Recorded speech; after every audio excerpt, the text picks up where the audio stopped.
Support for this podcast comes from the patrons at patreon.com/FML FPL.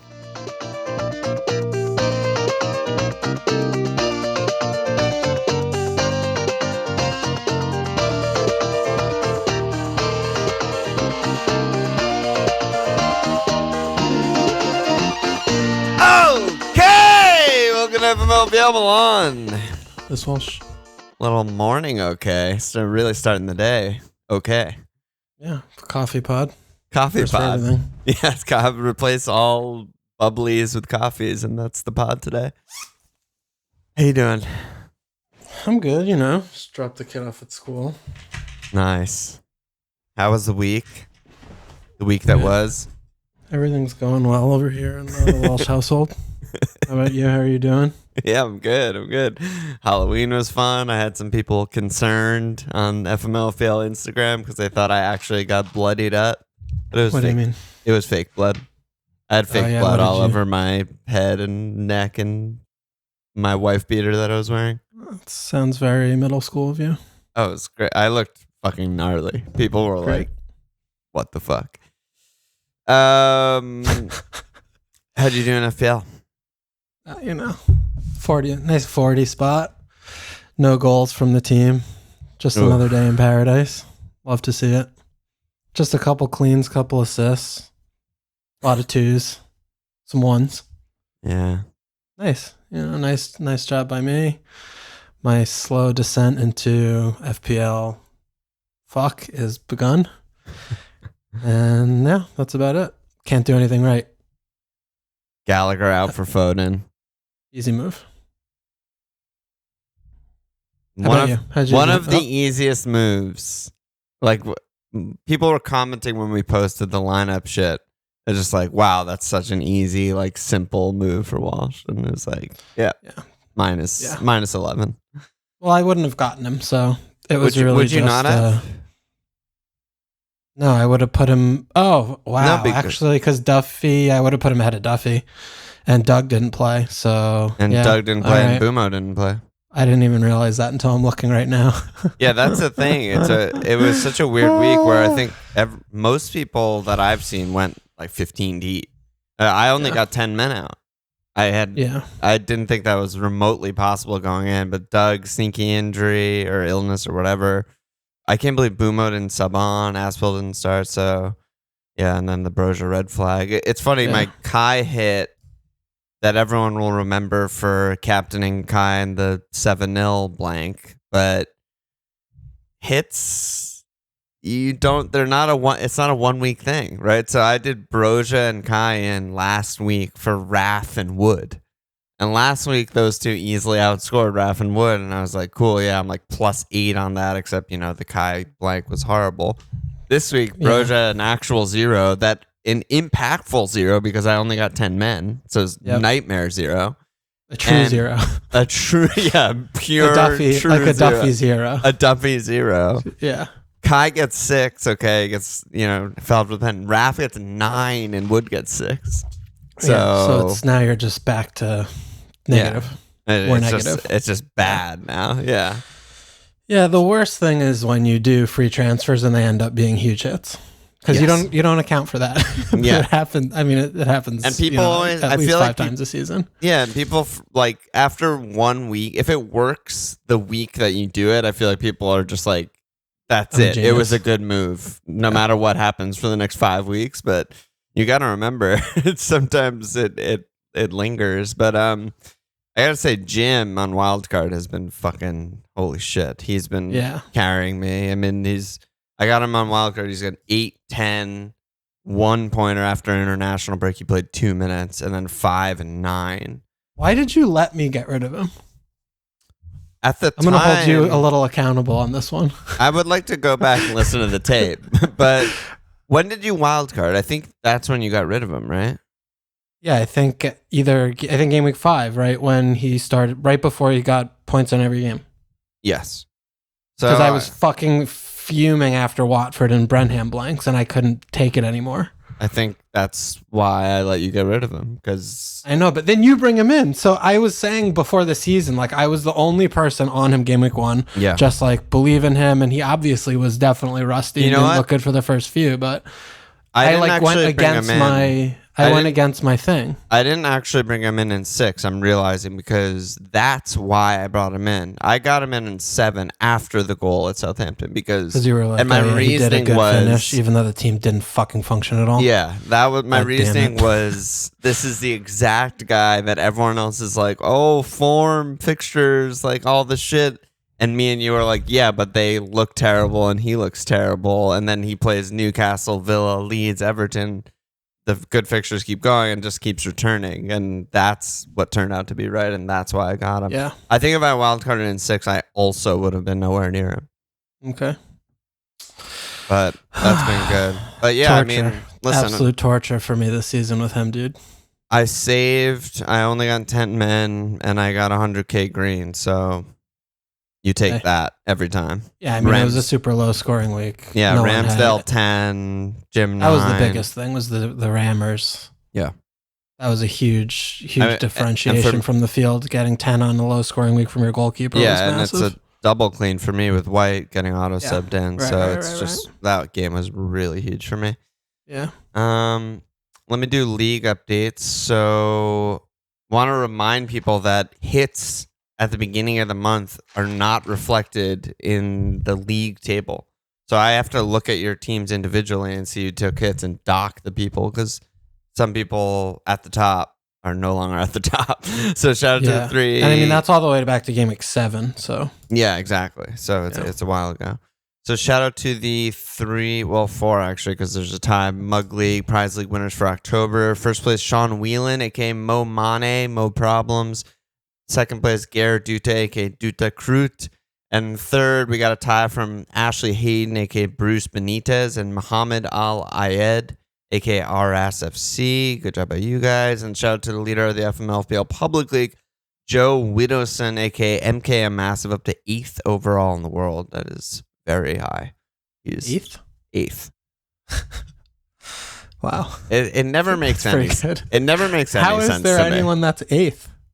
It just will never ever make sense to me. Like, oh my goodness. I look at his team and I'm like, the same as everyone's and shit. Yeah, I mean, I guess not. This week he had fucking Reese and Chilwell. You know, I mean, if you had Reese this week, that's the difference from flying or just basically staying in the pack. God, he had Reese and Chilwell back-to-back weeks. So game week 9, they combined for 25. He just gets 50 points. And then this week they combined for 29.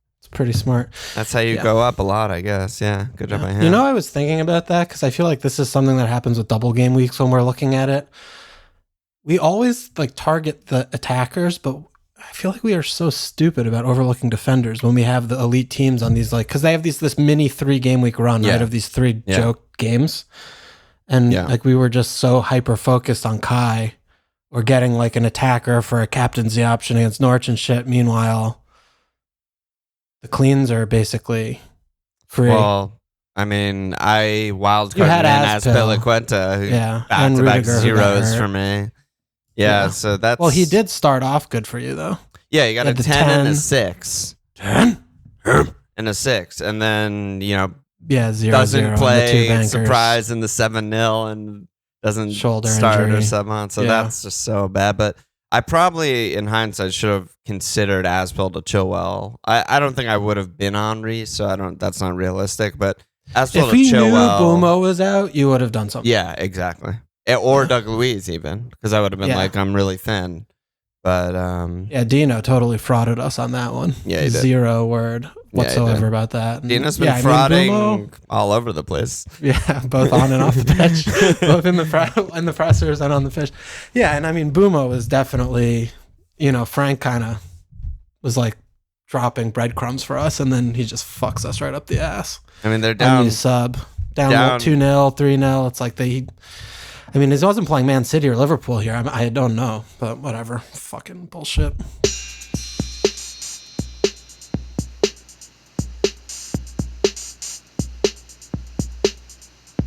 All right, let's go somewhere, and I think we should start with Where do you want to go?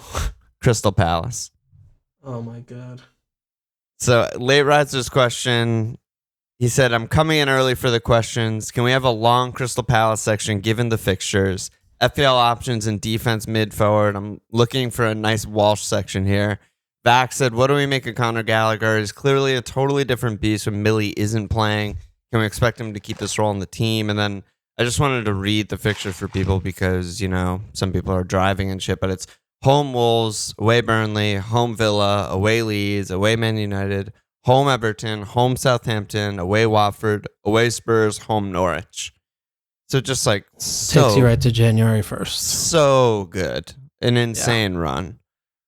Let's talk Crystal Palace. A fucking easy win. My team. Yeah, easy game. Easy game on Saturday. Like never in doubt. What are we looking at FPL wise? You know, unfortunately, I just don't think that there are too many options, really. Okay. I mean, obviously, we've been talking about this since Millie returned. That, you know, Gallagher, yes, as the questioner or whoever said that, spot on. When Millie's in, Gallagher's just a third the option, as when he's not. You know, namely the set pieces are important, but he also seems to, you know, just push up a lot more because Millie's like immobile. So I don't know. I think he does a little bit of a different job when Millie's playing versus when he's not. Yeah. So, I mean, and the whole team just flows so much faster and better because MacArthur can move and, you know, whoever the third midfielder is, whether it's Kouyaté or literally any other player can move and Millie cannot move. So that's a big difference in how the attack goes. Yeah. I mean, I think Wilf is probably my favorite pick on the team right now. I know he's been bad, but he looked back to his old self against City and he has pens and he's just the main man. You know, I mean, he is in and around like the good attacking actions for pretty much everything we do. And I know I've been, you know, complaining about him getting his shots blocked and, you know, not really being able to take any players on, but, you know, Gallagher they're not that much different in price. It's only $1 million. And, you know, Gallagher's points, you know, are more like chip-in-y, late runs into the box kind of things. And whereas Zaha's like, you know, he's the guy. You know, he's the guy up there and he's guaranteed 90 every game. And I just think that it's like more reliable. And, you know, it is a big deal because Millie could play half of these games, if not more, you know, I mean, just having him sit and, you know, just to make sure we don't like just capitulate against these shitty ass teams. So I think Gallagher's a really, you know, mediocre at best start when Millie's playing. And I think that's also a really big deal, you know, when you're looking at, I'll just start Gallagher on all these fixtures. Okay, you could do that, right? But, you know, you watch the games and, you know, he might only be a good option for, you know, a few of them. Whereas Zaha is, you know, he's going to be up there. He's going to be taking shots. He's going to be, you know, creating chances. And, you know, Edwards playing better. And, you know, if Olise keeps coming in a little bit more, that opens things up a lot more. And, you know, hopefully Benteke doesn't see as much of the pitch, which is, you know, and IU hopefully doesn't see as much of the pitch. We don't need defensive work on the right wing as much. I just think Zaha's more dynamic. So, you know, attack-wise, that's who I would go after. And, I mean, I'm looking at him. I'm looking at bringing him in to bring him back into my team, even though he didn't do so well for me at the beginning of the season. Edward is probably sort of the sleeper of the three. You know, I think people will naturally look at Wilf. I think a lot of people still own Gallagher, but Edward to me is kind of the guy that like, well, he might end up with like the most points, not out of nowhere. You know, like he's shown flashes, and in the games where Palace are on top for the majority of the game, I could see him like getting in there more. But what about defensively? I mean, like overall good XG against numbers, but the cleans haven't really been coming, and they only have 3 cleans in 10. But they have had really hard fixtures. I'm wondering if you think that could be a shot. I saw you and Nate talking about Guaita as an option, or like, I don't know, is like Mitchell an option or something like that? He's getting a little bit more forward. I don't know. Do you like any guys there? I think the biggest issue is them compared to the other like 4 or 5 guys, and you know, them just not being like they have to be like the first or second option. And I mean, I know the fixture run's good, but I still think like Livermento's a really good shout. I still think, you know, Duffy's a really good pick. I mean, we don't play for clean sheets. We play to just front foot, press a lot, you know, and we do give up chances. You know, we just do. And Guaita also, you know, we're really bad on set pieces. Guaita's, I mean, if there's Guaita's very, very ropey when the ball's kind of floating in. Like, he just doesn't command the area at all, and he flaps a lot. And we don't have any defenders who are really good attacking options. I mean, you can look at the baseline bonuses. Okay, pretty good for Gahey because he's good passing, and Guaita also is pretty good baseline bonus. And I mean, if Anderson's probably the best shout for an attacking return from the defenders because he's a little bit, he's up there on set pieces, but I just don't. I don't love any of the picks. I just don't. Yeah. I just don't think. I think sure. If you want to get someone different, and that's kind of fun because the fixtures are good, we'll keep a few. But I think we're just like much similarly to Southampton, like an 8-ish clean sheet team, just like a bottom half defense who's going to keep like 7 or 8 clean sheets over the course of the season. And, say us and Southampton, I think are like very similar teams from a clean sheet perspective. Like, I'm surprised if it ever happens. Right. But then you look at Tino and he's like, oh yeah, he's by a million miles a better attacking option than any of the 8 or whatever, however, right? So that's the kind of thing where I'm looking at that. Tino's been murdering me.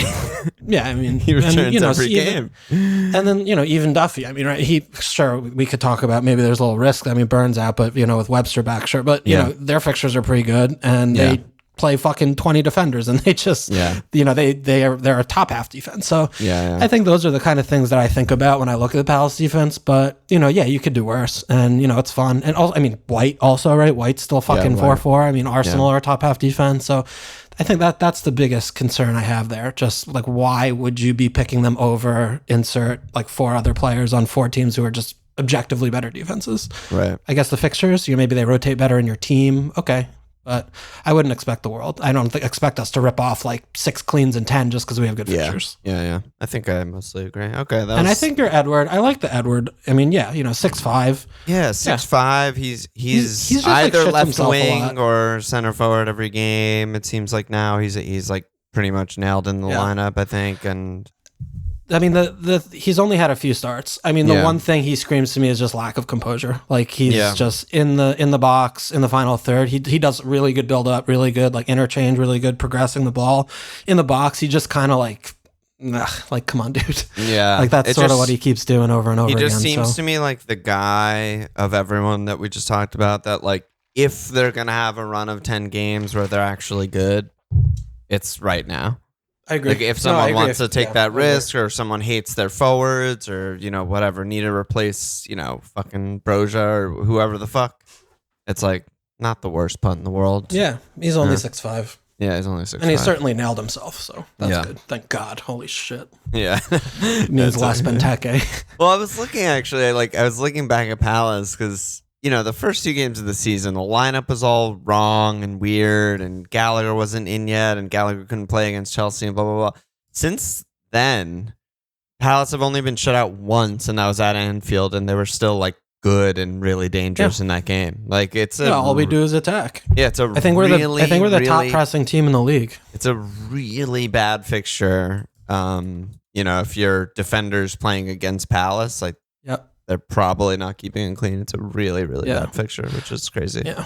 And I mean, Olise's starting to get little looks in here and there. Yeah, he's so good. I know. And, the more minutes he gets, Coach Holmes the better will be. Crazy about him. Yeah, I mean, that was wild. He's played like fucking 50 minutes in the league. But I mean, it's clear that he has a lot about him. He's just, he's just raw. And we have been playing tough fixtures where, I use, the defensive is important, but not upcoming. So I don't think Olise is going to be like a fantasy pick, but I think he's going to help the attack in general because he is a good player, unlike Ayew, who's a black hole. If you want to make a really dumb and risky pick that might pay off, it's Olise. Yeah, I mean, it's really difficult to justify that when he's like essentially the same price as Gallagher. But I'm not recommending it by any means. Yeah, but it's total flair. Like, he could just start a bunch of these games and be like ridiculous. His returns are already ridiculous, and he's started 1 game. Yeah, and Eze played for the under-23 started the other day, so he's coming back soon. I don't know how that's going to trickle down. Very exciting times to be a Palace fan. Yeah, there you go. There's your Palace segment. State of the Palace. We're good. I mean, we're just really good. Yeah. Vieira, unbelievable hire. Thank God no one else wanted to manage our team. Yeah, I know. Because we landed on the best possible thing in the world. Sometimes it just works out that way. Yeah. Let's talk about City. Cambia said part of the draw of going big at the back is you don't use transfers there. However, we're already seeing a lot of chat about swapping guys in and out. Do we just keep faith in City defense? Would you stay on a double up? Jax, is Cancelo worth the 6-4? Few attacking returns compared to Trent, Reece, and Chile, and the defense has been more leaky. Man, it's been so what do you make of that? I mean, you have 2 City defenders, right? You still have Diaz? Yeah, and it's been so bad. Yeah, I mean, it's been bad in the last 4 game weeks, right? Which is when I wildcarded. So I wildcarded in 7, went Diaz and Cancelo. They've combined for 1 clean because Diaz didn't play the clean. Yeah, 13 points between them in 4 game weeks for 2 players. Yeah, I mean, are you thinking about getting rid? No, but it's just frustrating because they just kept 5 cleans in a row before you got them. Right. I think it's just one of those where, Liverpool was in that window. Burnley, they kept the clean and Diaz doesn't play, so that hurts. And then Ederson gives the pen up against Brighton when they were fucking disassembling them. Yep. And then they get the 10 men against my team. So I think it's just one of those. It seems like it's reactionary. Unlucky. Yeah, I mean, it's just unlucky. It's like, I don't know. We always talk about form for attacking players. I do feel like there's form for cleans as well to some extent. Like it's almost like a belief thing and a concentration thing. It's just like the good thing is I know Pep's not happy about it, right? Because they're just like making dumb mistakes and like losing concentration. Laporte and Ederson, the last 2, and so I expect them to correct it. But yeah, it's been a nightmare and it's been very bad. I still think you just hold. I mean, I don't see that being like a good move to go down to get, Reece James, who's, low key still very rotation prone. And I mean, Chilwell's a great pick, but, just figure out a different way to get him in kind of. Yeah, there's no way that these are the biggest problems in your team. There's just no way. Like Diaz to Chilwell, I don't know. Yeah. Doesn't seem, I don't know. I mean, I guess it's fine because Chilwell scores a goal almost every game. Yeah, but it's fine. It's still just like, really? That's what you're doing? I don't know. I mean, that's yeah, I don't know. It's unsexy. It's a defensive transfer. It's a lot of things that we typically don't want to do. But, when Aspil has a shoulder injury, if I was just like, fuck it, I'm going to Chilwell, I'd be, plus 15 or something. Yeah, but that's where too, if you knew that he was out, then, you look at it differently, but whatever. But yeah, I don't know. Yeah. It's been horrible, but I'm keeping faith and I would keep faith if I've had Cancelo for a while. He's like the most settled player in my team next to like Trent basically and Mo. I don't know. Yeah.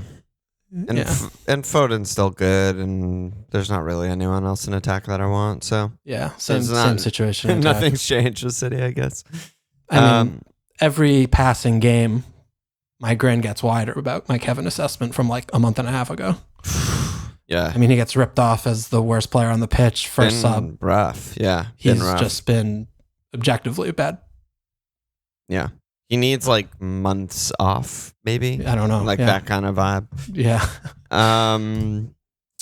Liverpool, a couple Liverpool questions. Terp said, with all the premium defenders to choose from this year, speaking of Trent, is Trent really worth 1.5 more than the others? White to Chilwell is the same price difference as Chilwell to Trent. And then Chester, if we aren't captaining anyone other than Mo, wouldn't Mane be the next best premium option? The Trent one is interesting because honestly, Liverpool don't look like keeping any cleans to me. I know they just cleaned back-to-back Watford and Man United, but both teams got real chances. I mean, United really should have scored at least one. Yeah, and they had the one was disallowed. And one was disallowed by a fucking hair. They look ropey. They are playing way more risky attacking football this year than the last 3 years. Yeah, I mean, that said, they have 6 cleans and done. Yep. So, I don't know. I agree with you that they're not, we're also talking about they had like 20 what did they have, like 20 cleans a couple seasons ago or whatever? Yeah. So, I mean, what are we comparing them to? I mean, they're still going to keep cleans in half their games. Yeah. Even though they have been, not in cruise control in first gear for 20 minutes to kill time as they have done in the past necessarily, but they still just smother and dominate, and teams that are bad just, maybe they'll lay a little bit of a glove, but it's again, I mean, it's still 6 cleans and 10. So what are you what are you asking for? What are you looking for? Yeah. It's like, yeah, that's true. Trent has, 3 assists. I mean, he has 3 assists in 8 games. He missed 2 games. He's still, fucking amazing. And yeah, I think he's worth 7.6. Just because other options are scoring doesn't mean that Trent's like bad or worse. I guess it's just, they're just all good. So, right. I would just cast your eye to midfield or, maybe your third striker and say, okay, maybe that's the spot. But Trent's still returning at, he has 52 points in 8 games. So that's like fucking 6+ points a game. It's really good. What it's like, what are we talking about here? Yeah. Okay. I don't know. Sold. What about Mane? I mean, yeah, I'm a little tough one with Mane to analyze. What do you think about Mane over there? It's actually a similar answer, but the way we're playing, I think he's probably the second best premium in the game to Mo, who's the best premium in the game. I mean, he's just consistent.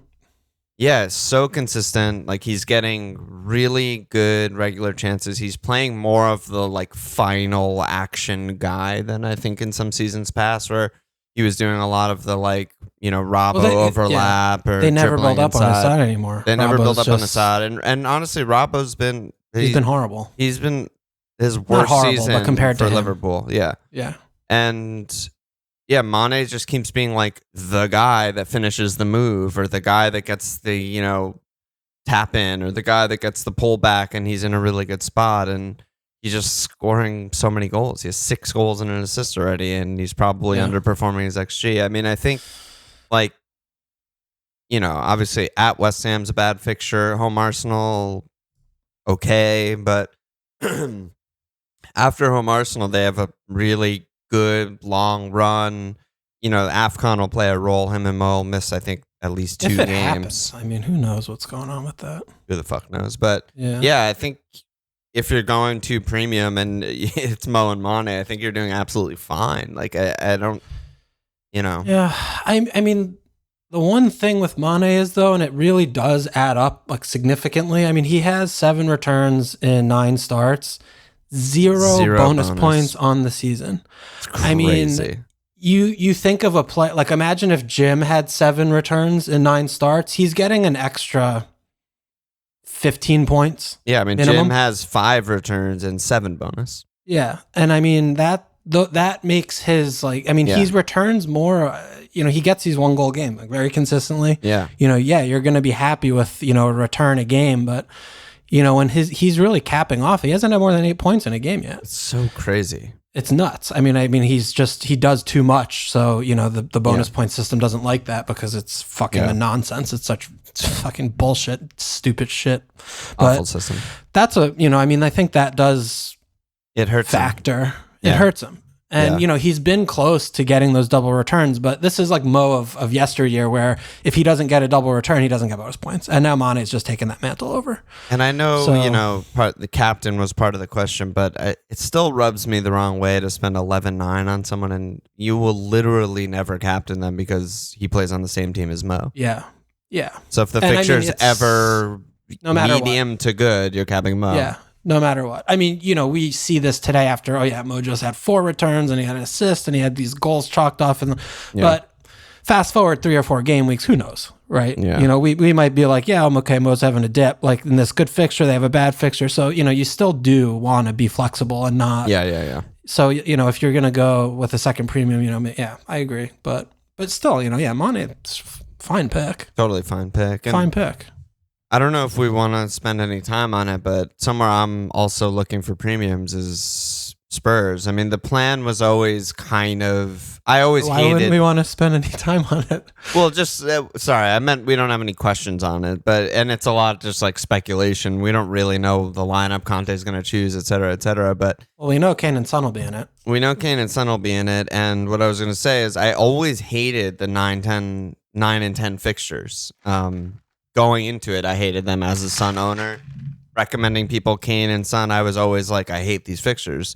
And here we are. He's at Everton, which has turned into like one of the better fixtures in the league. They're a fucking disaster. Especially at Goodison, it could get really ugly. It could get really ugly. And then the run that we always wanted him starts in 12. That'll be with, 3 weeks of Conte working with them, basically, because there's international they're all going to break. be gone. That's true. Pretty much every one of them plays international. Right. That's true. Which is unfortunate. That's Except unfortunate for maybe for him. he'll have Dane Scarlett there. Yeah, he'll have Skip, Scarlett, Winks, Royale with Cheese. He can't be on our national team, right? No, he's bad. Terrible. I mean, I don't know where he's from, though. Maybe he's from some African place where he is. So. Yeah, it could be. Yeah, Emerson Aparecido Leite de Souza Jr. He's probably Portuguese or Brazilian. Yeah, Portuguese or Brazilian, yeah. Then there's no way he's on the fucking team because he's his ass. But yeah, regardless of that detail, I mean, away Everton, home Leeds, away Burnley, home Brentford, home Norwich. That was the run we wanted them for. It's here. I have Son. You have Kane. Conte is one of the best managers in the world. I mean, he's like a top 5 manager in the world. I just expect great things. Expect great things. Yeah, absolutely agree with you. I think it's gonna be a fuck fest for the Spuddenings, and they should improve dramatically quickly. Yeah, and that's a good job for everyone, because watching them play, watching any Nuno team play is you rip your eyes out territory. It's just so depressing and negative and dull and drab. And so this is great for the neutrals, great for Spuds, bad for Arscast. That's about it. Those are the only losers, are the Arscasts. Because bad for Man United, West Ham, Arsenal. They're they real could fourth compete place for fourth. Yeah, I think they will. They are 1,000,000% competing for fourth. Just it's unfortunate. I would put that money on them for fourth right now. It's just unfortunate that they're already 5 points behind West Ham. It's not that much. It's not that much, but it's just a lot. They have to leapfrog Brighton, Wolves, Arsenal, Man United, West Ham, all ahead of them. There's time, I think that they're gonna. Yeah, I think that they're gonna make a serious push for fourth. I would definitely, depending on what the odds look like. I mean, that's something I would be looking at putting some I like that fundage on. But yeah. I mean, I think Regs is also really interesting because he's back to his original starting price, and we've been saying ever since he's been in the league that he can't play left back, but he'd be a good wing back. Yep. And I think that's going to be coming to fruition. Right wing back, we don't know who's going to play there. Probably start with Emerson, and then after he realizes that he's terrible and everything else is settled, he'll fiddle there and teach someone a new position. Yeah, it might just be one training sesh, but yeah, we'll see. I mean, it could be Lucas, it could be Bergwijn. We don't really know. We have no idea. But I mean, Kane, Son are going to be good picks in this formation. We could see, depending on who's like the most farthest forward kind of attack, whether it's in Doms or Lo Celso, that could be a cheaper option. Yeah, absolutely. We'll have to wait and see. That we definitely need some minutes to watch for. But I mean, I'm thinking about getting Son also. I think the double up for this run is very reasonable. Yeah, just gambling on it and saying, okay, let's see what happens, and I'll just, go to the bank for a little while and see if I spike some points here with them. So, yeah, it's fun. Everything's fun. Spurs are fun again. That's fun. Yeah. I mean, he's also just hysterical and really fun to watch. Go crazy. I feel like Derek, part of the reason Derek got into fantasy was it's just Conte going absolutely apeshit all the time. Spurs, though, I mean, it's just going to be great. I mean, I'm so excited to watch him and them and everything. And honestly, it's gonna be so good. Defensively, we're not 100% sure who's going to be, the back three, but it'll probably be Dyer, Romero, and one. Maybe it's Davinson. Maybe it's Tanganga. I don't know about shit like that. I don't know about Dyer being included in that group. I mean, literally every man. I know we don't rate him, but every manager ever just seems to rate him. They haven't had a smart one yet with Dyer. They've had Poch. He was playing him in midfield and shit, though, and he did drop him for a long time. I don't know. I feel like that was when Dyer had some good performances. He was getting England caps before he his fraudulence really was exposed. Yeah. I feel like, I mean, if he's still playing, it's just because the other center backs are so bad. Yeah. I mean, I don't know why they bought Rodon if he can't like get in this. I mean, even like Tanganga. I mean, they still have a lot of guys. They have a lot of options. They have a lot of we don't know who's going to play, but they will start keeping cleans. Dude, Ben Davies can play left-sided center back. I mean, he did that. What he can do He has anymore. done before. He has, but I'm just saying, like, I feel like he might be so too old washed. and bad. I don't fucking know. That's true, but I'm just saying. I mean, they don't have a left footer, I don't think. So, Davinson, could come back in with Romero. I don't know. Yeah, but either way, we're looking at 4 or 5 options here. God, dude, they're gonna be so good. I mean, what we do know with Conte is he keeps like 50% cleans in his games. He hasn't had defenders that are this bad since in his Premier League tenure yet, like the actual individual players. Yeah. But he knows how to whip a ship in first a shape. Season with Chelsea, 16 cleans. Like 26 in the whole season. Yeah, whole season. Yeah, Hazard finished with 16 goals, 9 assists, 224 points. Dogface Costa finished with 20 goals, 11 assists, 196 points. Alonso, 6 goals, 5 assists. Fucking Pedro, 9 goals, 10 assists. You were mentioning like that GLC maybe, or Ndam, whoever's up there. But also Fabregas, 5 goals, 15 assists. Like, I feel like he has, rightfully so, earned a reputation as just like a defensive, like mastermind kind of guy. But he lets the front, 4 and the wingbacks go. It's just that he doesn't play like, it's not an all-out attack type of dominate possession or like a Klopp team. It's just a different style. They're gonna just be really good. Yeah, I mean, I imagine he will get in charge and have like an hour-long tape of Costa and Haz and how they move and what he does, and just show it to Kane and Son and be like, this is how you're playing from now on. Yep. Because I mean, if you think about their profiles, pretty similar. Yeah. So that could be a good job by them. And Harold could, he's obviously Nuno was not getting a song out of them, and you could tell that there was just a lack of just overall cohesion as well as like fight for the teams. And Conte is going to reinvigorate them, because he comes in and he commands a room, and everyone there knows that he's a top 5, top 10 manager in the world, and that he wins leagues, and he's a serial winner. He just won the fucking league for Inter for the first time in like our lifetime or whatever. Yeah. So it's going to be really exciting. I'm really excited to see how this unfolds. It's just like, looking back, if they sack Mourinho and then they hire Mourinho's former assistant in Nuno, and it's like, what is happening? But good for them. They made the change. Like, Man United's too fucking stupid, and they just did the thing. Yeah, no, I mean, you got to be ruthless. Yeah, you see where the trajectory is going. You watch the performance, and that wasn't the first performance like that. I mean, don't forget about their game against my team. Yep. That was, the 4th game of the season, but they didn't have like a shot in the box the whole game, and we won 3-0. Like, it's, the warning signs were on the wall. So there you go. Yeah. I generally agree with what Kayla was saying about that, which is basically like, you ask yourself, like, why can't Nuno organize a team defensively? He's always shown an ability to do that. And the assumption is this is Nuno trying to play attacking football. Like, this is him trying to scale upwards, where he can organize like a team that's happy to finish 10th really defensively and just do that well. But when he's trying to be like contending for top 4 and whatever, it just fell flat on its face. So let's do. The thing that was so perplexing to me against the Man United game as it was unfolding, though, is that, I mean, you couldn't have really walked into the week ahead thinking, man, you were going to go 3 at the back.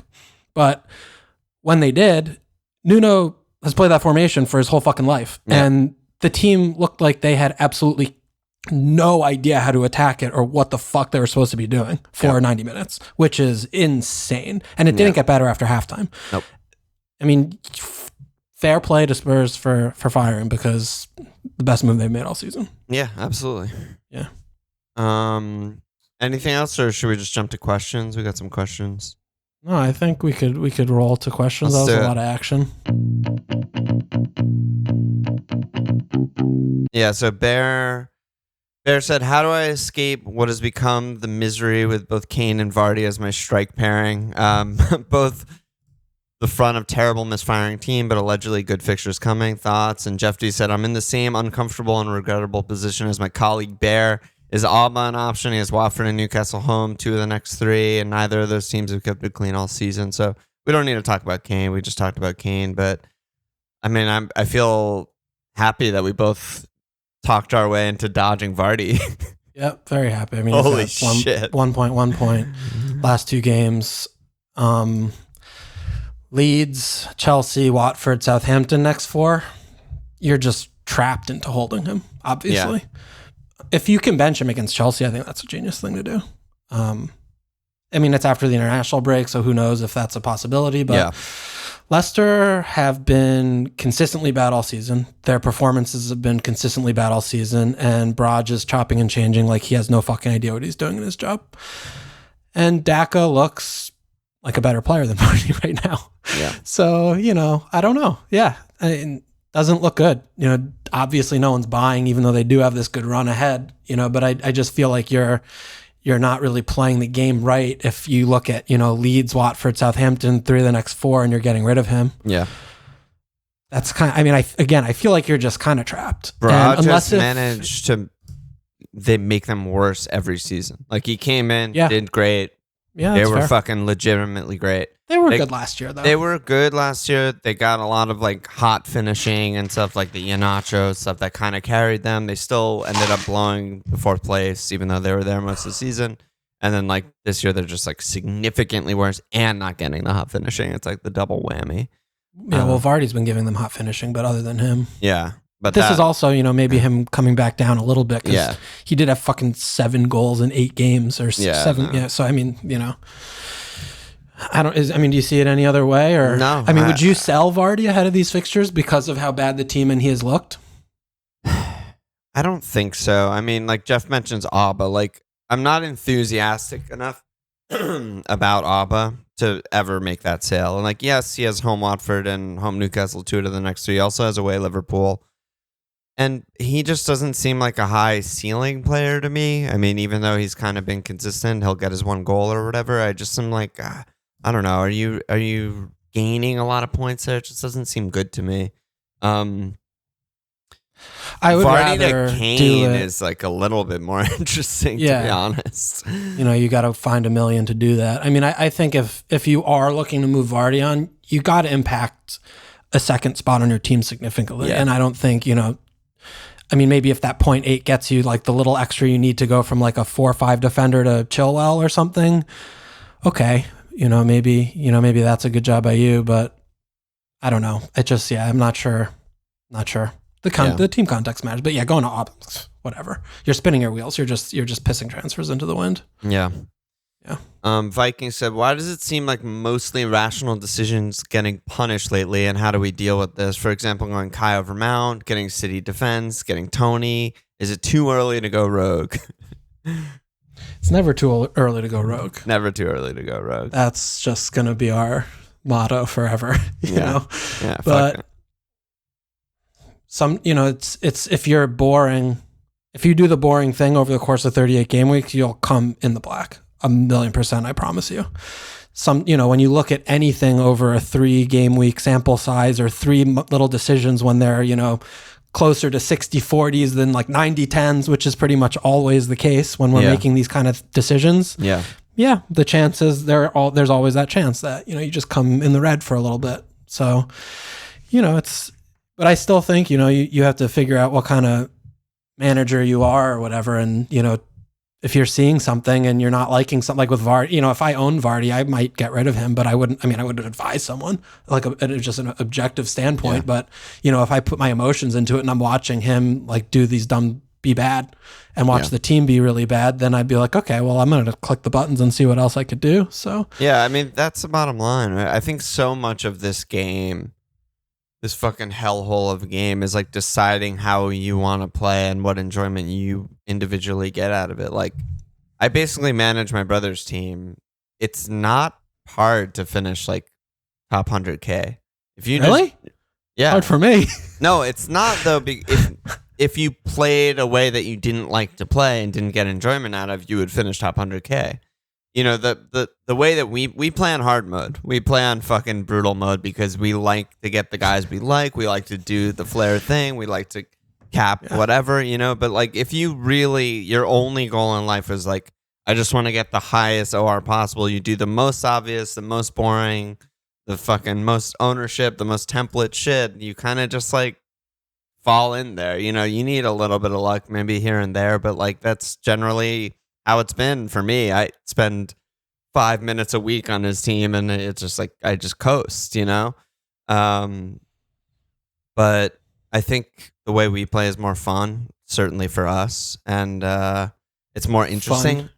Yeah, fun. It's a big quote unquote fun, but it's just like more interesting. We're also like making it more interesting for ourselves because it's the shit that we're talking about, like the pod would be very different if all we talked about is like, what should we do with blah, blah, blah, the guy that everyone's transferring out and, get Salah. Like, oh, should we cap Mo this week? It's like... Yeah, I mean, we could be like, oh, these are the 5 players who are getting the most net transfers in, so this should replace that. And yeah, exactly. I mean, that's more of a automaton way to play the game, not really looking at it with the context, but it's also obviously better in terms of finishing better. Yes, no question. So that's not why people are here, I don't think. I think they're here to hang out and talk about They're here to watch us dance. Yeah, literally, we're the court jester, so.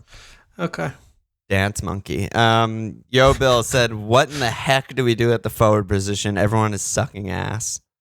What in the heck? What in the heck? I mean, Tony's, I was promised points, and he's got no points. I think they'll still come.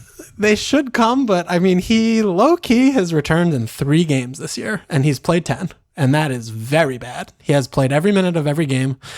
It's not good. So, they better fucking come fast because he's approaching like peak fraudulence FPL player, like with Kai, holding Kai's hand. I have great news for you, though. They have home Norwich at Newcastle, home Everton. Yeah, I mean, they better fucking come. He should have scored versus Burnley, too. He got one really massive chance. Yeah, I mean, okay. But I think Kane suddenly... Yeah, Kane... Good pick because he has a manager and he should get a fucking rocket up his ass. Yep. I mean, Ronaldo just fucking sits there and does the worldy finish and gets a little fucking a little nice assist and shit. He's obviously a fortune, but... There are good runs coming soon, so he's gonna, he's gonna get points. Yep. There's still picks. Jim's been returning. Jim and Antonio, I think, are still. What do you think, totally Antonio? Fine. Though, I mean, I've been a lot totally more concerned fine. with West Ham than you have been. Obviously, yeah, you have. They have Liverpool, City, Brighton, Chelsea for the next 5. It's really bad. It's really bad. But those are like the 4 best defenses in the league. If we zoom in a little bit, zoom in for me. Home Liverpool right now, not that bad. Like it's bad. It's not good. It's bad, but it's not that bad. We've been conceding chances on the break for fun all season against everyone. Okay. And that is just like exactly how they play. I really feel like them getting behind repeatedly is on the table. And then at Wolves is not that bad either. When game week 13 starts and it's just City, Brighton, Chelsea in a row, it's horrible, obviously. But if he's still fit somehow, if they fucking... Yeah, and if they score 4 in any of those games, he's going to get points. Too soon. Right? Yeah, too soon. I mean, how could he not be involved in a 4-goal West Ham game? I still just think while he's fit, he's elite. Those fixtures obviously suck, but, followed by at Burnley, at Arsenal, home Norwich, home Southampton, at Watford, at Palace, home Leeds. It's just... I don't know. I still feel fine with him, and I don't know. Maybe I'm just. Well, I think I'm always a little too negative with Liverpool, or like too. Yeah, I mean, what you're saying is, sure, they could get him behind a couple times, but he should be in Van Dijk's pocket. He pulls onto the left. I mean, I don't know, whatever. Matip, they'll do. I think they'll do the things. This will be a good divergence because I'm looking at fucking him off and hitting him out this week. So shit, okay. So maybe we'll be on opposite sides of the coin, and maybe this will be good because when I got rid of Jim, he gets a point. So maybe if I get rid of him, you have him. And could be a little treat for us. A little treat to treat. Yeah, I mean, just looking at XG, But here's our XG allowed last 5. 1.1 to Brighton, 1.6 to Man United, 0.5 to Watford, 1.1 to Man City, whatever, 1.9 to Brentford. It's just every game. It doesn't matter really who we've played. Every team is getting at least one big chance, if not 3. Yeah. I mean, and the good thing about that is you have the best goalkeeper in the world, and 1 or 2 big chances a game is about what every team gets. So good job by you. 6 cleans in 10. Yeah, I just think the context of it does matter, right? So, not to dwell on this too much, but the first 5, baby. The first 5 we kept 4 cleans. We played Norwich, Burnley, Leeds, Palace. Those were the 4 cleans. Palace before they really got going, even though they threatened a lot. In there was a draw with Chelsea, but they were down to 10 men for 45 minutes. And then since then, it's been 3 to Brentford, 2 to Man City, which were all on set pieces, to be fair. Yeah, but that happens. Context matters. I mean, they were set piece goals. 5-0 Watford, they're a fucking mess, whatever. Man United, massive chances, get behind, pretty easily in the first half at least. And then, 2 to Brighton. I don't know. It's not looking great. I'm curious to see how they look against Atletico, who did basically the exact same thing that Brighton did to us this week, just going like super wide and no striker, I mean, going back into the context, Brighton are down 2-0 after fucking 3 minutes, and they score their first goal on a shast cross. Yeah. When they could have been 3-0 down if, they interpreted the handball rule a little bit different. It's fine margins. Yeah, sure. Absolutely. We'll see. All right, what else we got? Mr. Ralph said, I capped Kai last week. I went Gallagher to Foden this week. Can you stop being so convincing? Just stop listening to us. Yeah, listen stop. And then don't do anything that we do. Easy. Yeah, game. That's what the smart managers do, I think. Cinnabee said, is Smith Rowe still a very, very, very bad pick? Just normal bad. Yeah, just a normal bad pick. He shoots once a game. He still shoots once a game, and he won't score with that shot every game. He had that, late, the finish against Leicester was very nice, took it well, but, having a bouncing ball fall to his lap when the fucking Leicester can't clear their lines, he's never scored that goal before.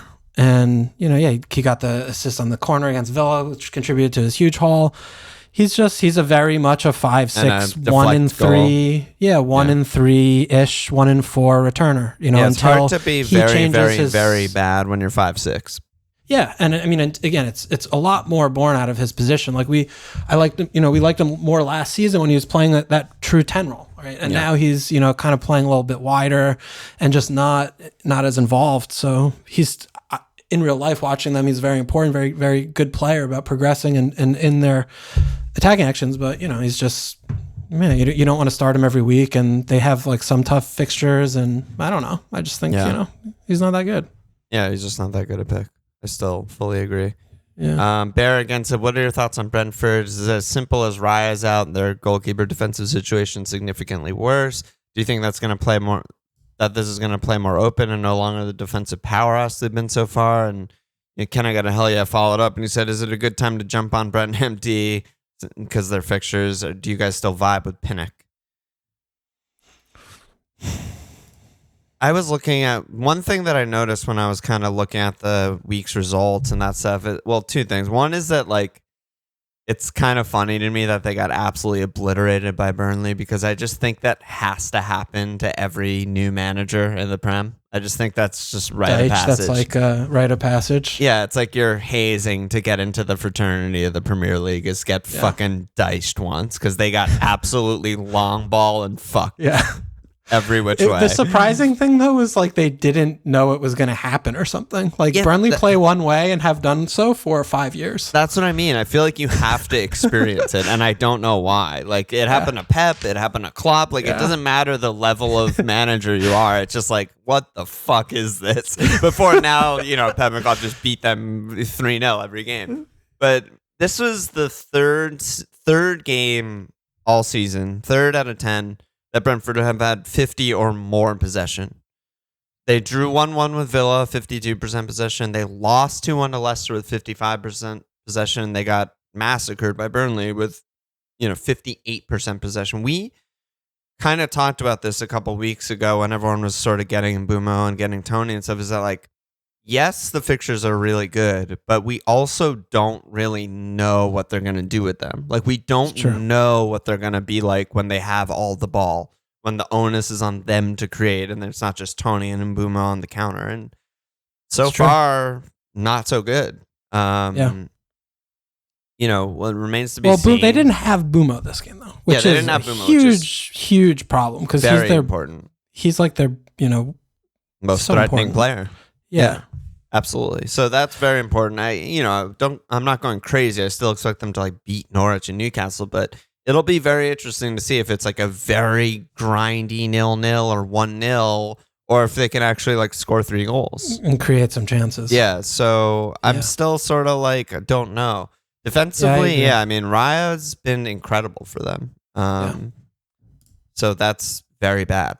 Yeah, and I mean, I watched the highlights. I didn't watch this game live. I don't really know what Fernandez, like, if he was bad or good or similar. He seemed really bad to me on highlights. Like, he kept like, he did like the Pickford thing of like, take a giant step out to come for the ball and then backpedal because that's bad. So that was very bad. But it was also his first game. But it was his first game. Yeah. I mean, I'm not buying the defense though. No, like it comes back to. I would rather have probably a Palace defender right now. I mean, given similar fixture run, but I'm definitely not buying the defense. And again, to go back, that's part of that is like the possession thing where it's like, we know they can defend when they have 40% possession and just chill and have deeper lines, but if they're pushing their back line up a little bit because they have the ball, they could get done in behind. We don't know. Yeah, that's more, to me in my head, that's more probably similar to how they played in the championship, and they weren't a good defense in the championship. That's true. That's a good point. Yeah. And I mean, it still comes back to like from the Bumo and Tony perspectives of, right, we've been saying this, for a couple of weeks. We don't know. But with this game, I'm willing to pay to find out because, they are still playing really shitty teams. Yeah. Norwich, Newcastle, Everton, the next 3 are as good as you can hope for. Yeah. And then they have Spurs, which is all of a sudden a fucking train wreck fixture. But then they have Leeds and Watford. So, it's still really good attacking fixtures for a decent amount of time here. So, if they are able to put in, 2 goals a game, you should be getting some points there from Tony and Bumo, assuming Bumo's fucking fit. But, yeah. Yeah, totally agree. Okay. And then last question is Jeff again. He said, I look at my team. I don't particularly like it, but I have a lot of playable options this week.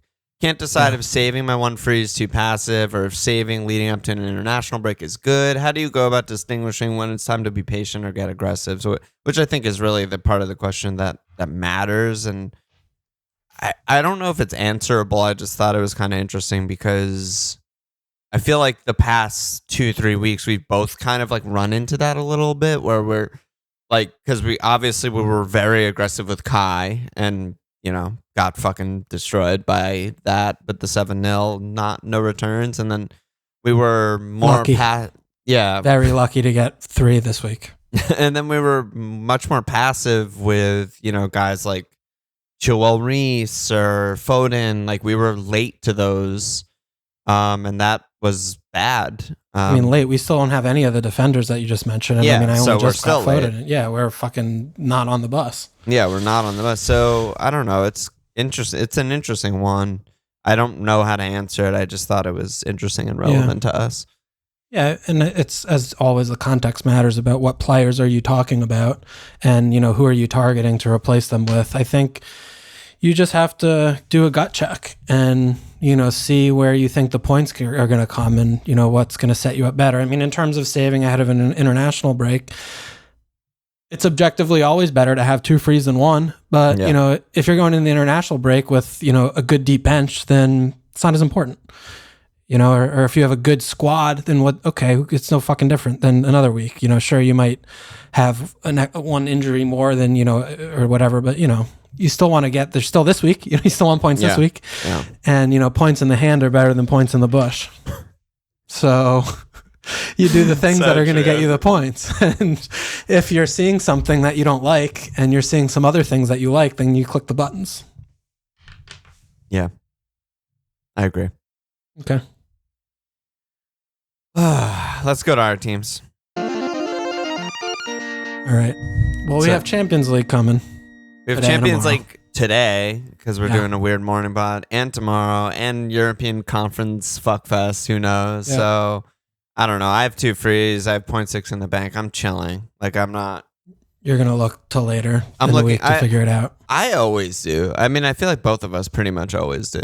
Yeah, I usually at the beginning of the week like have an eye on something, but I don't fire. I mean, I don't think I've made early transfer maybe once or twice this year, but yeah, when there's midweeks, I usually like to wait until Thursday to do it. Yeah, I mean, I already have an 11 problem in my opinion. Yeah, me too. Yeah, like in my current, just like when I was fucking around before we started potting, I have Diash on the bench. Yeah, don't hate that. Like, I don't know. Obviously I still have Broja, red flagged, and Doug is now sick. So you're starting White over him? Is that the call? Yeah. White, Bumo. Like, to me, I was looking at, like, I don't want to bench White. I don't want to bench Bumo.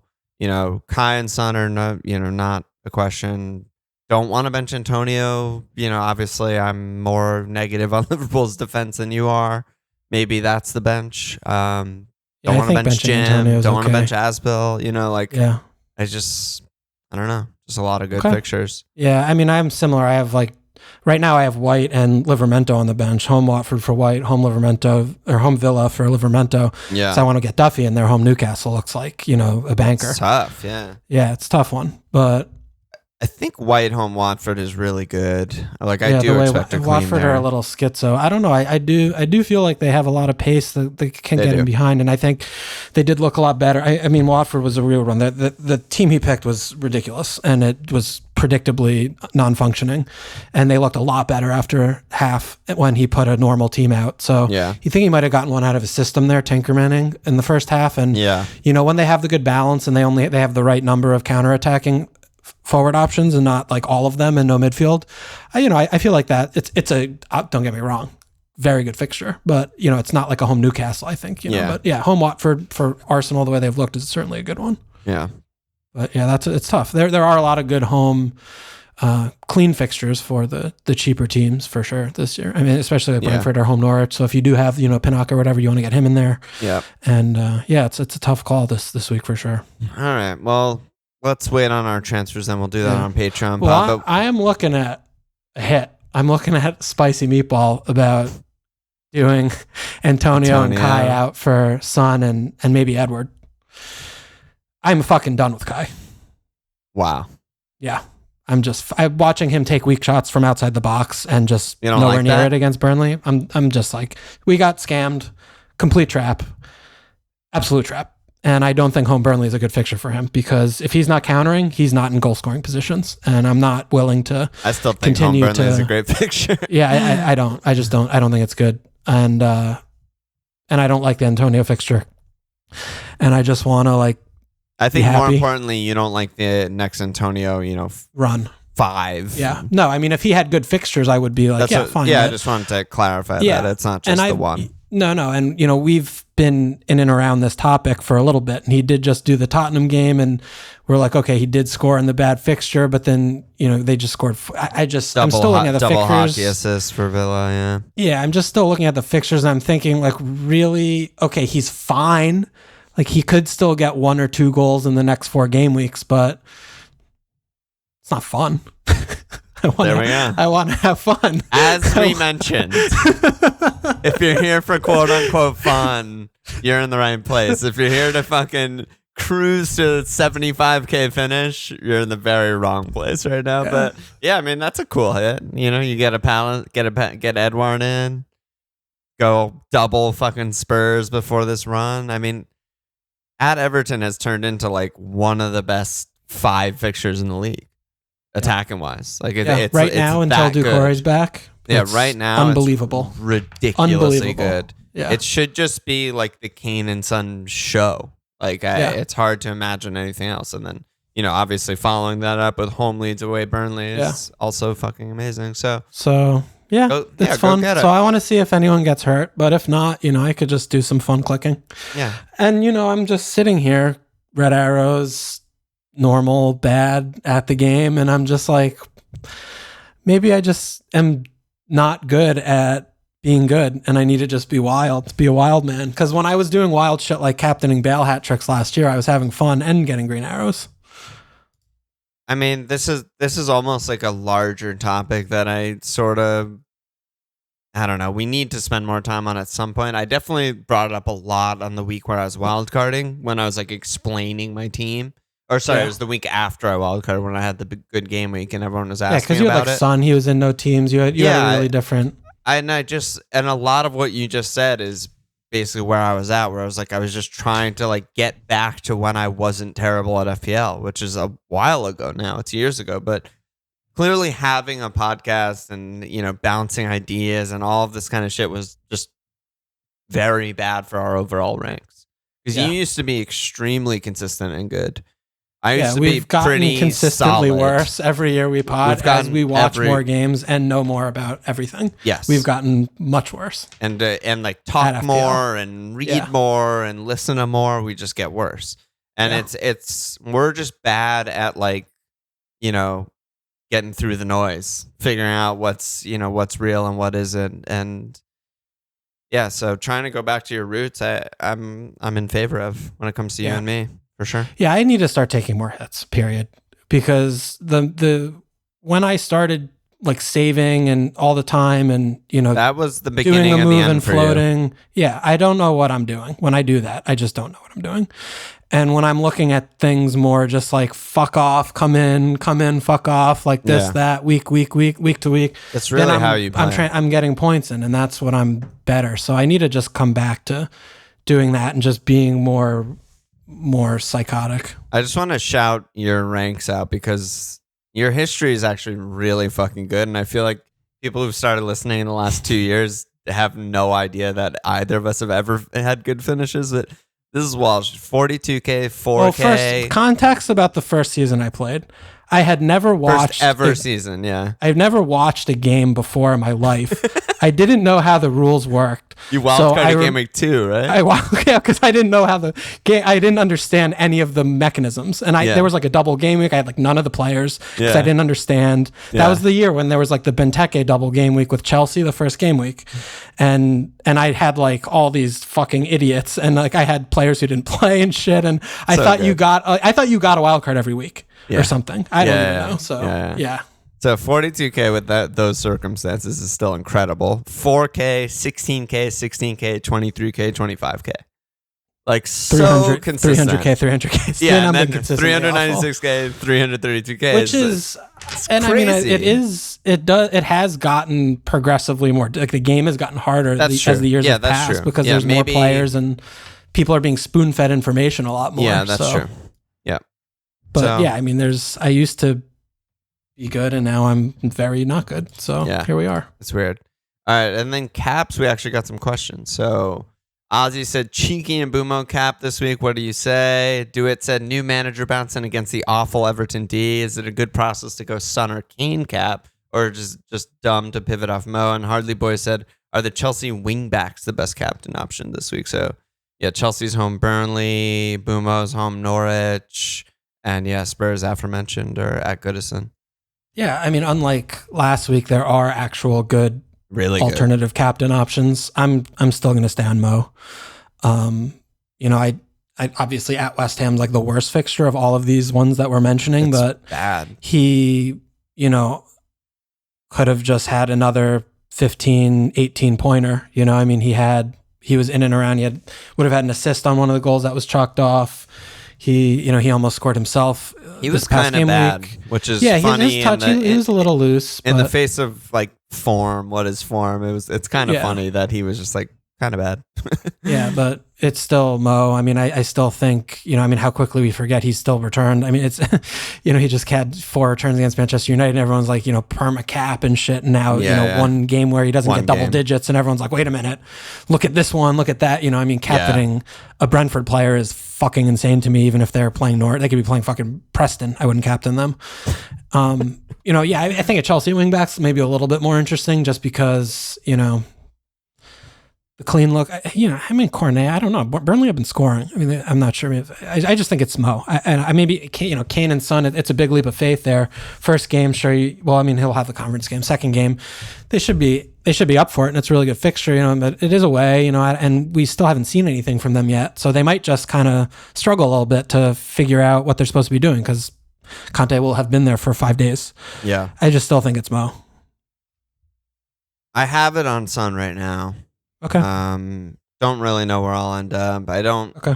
Yeah, I do think that West Ham, before the Conte hiring, are the 4th best team in the league, and I think that they're not very good defensively, but they're solid, and they're like a difficult team to play against. That said, last year, home to West Ham, Mo gets a pen, so he just gets a goal, and then away West Ham, he braces.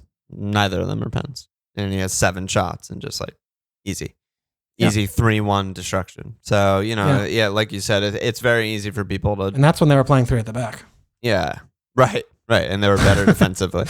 And it's like, it is funny how people change so quickly. And I agree with you on Brentford. I would never go anywhere near that. The wingbacks, maybe. I did see someone on Twitter shout that last season, Tuchel put in Alonso for Chilwell for the Burnley game for height. That's interesting. Which is interesting because Alonso's like he's pretty tall and really good in the air. Yeah, he's like 6'4", 6'2" or something. Yeah, so I don't know, something to consider there, but maybe Reece. Yeah, I guess you could go Reece. I just hope. Who also could not play, and that could be an Aspel game because he's more. I'm just praying Aspel plays. I don't fucking know what to do with that. Maybe I should use a transfer there. I have 2 frees. Doing him to Chilwell. Yeah, like that seems good. Right when Chilwell's about to get benched is like perfect, very on brand, very fun, very good move. Mm-hmm. Yeah, okay, right. But then up the other side is. You have great first bench options, so if that does happen, it's not going to hurt too bad, and it's obviously a good long-term pick. Yeah, I have great first if you don't bench have option, but I have non-playing second and third bench option. Hopefully Doug's back, but we also don't know the Broja timeline. He might have just had a little knock. We don't know if he's actually out. He didn't say shit. I wish he got that fucking Watford game. They had so many chances. Adam Armstrong could have had like a fucking hat trick. He might never score another goal in his life. He may never not. And if that was Brotendo, like oh my god, he was getting in there for sure. All right, let's get out of here. Yeah, let me slap asses. We got 3 new Patreon signups. We got Ethical FPL, Tom Moda, Mike Pedretti. Get in there, slap the ass. That's it. Any last words? I'll see you tomorrow. See you tomorrow. Check us out at FMLFPL.com. Follow us on Twitter at FMLFPL Sports, PHR.com/FMLFPL. Subscribe, rate, review. Cheers!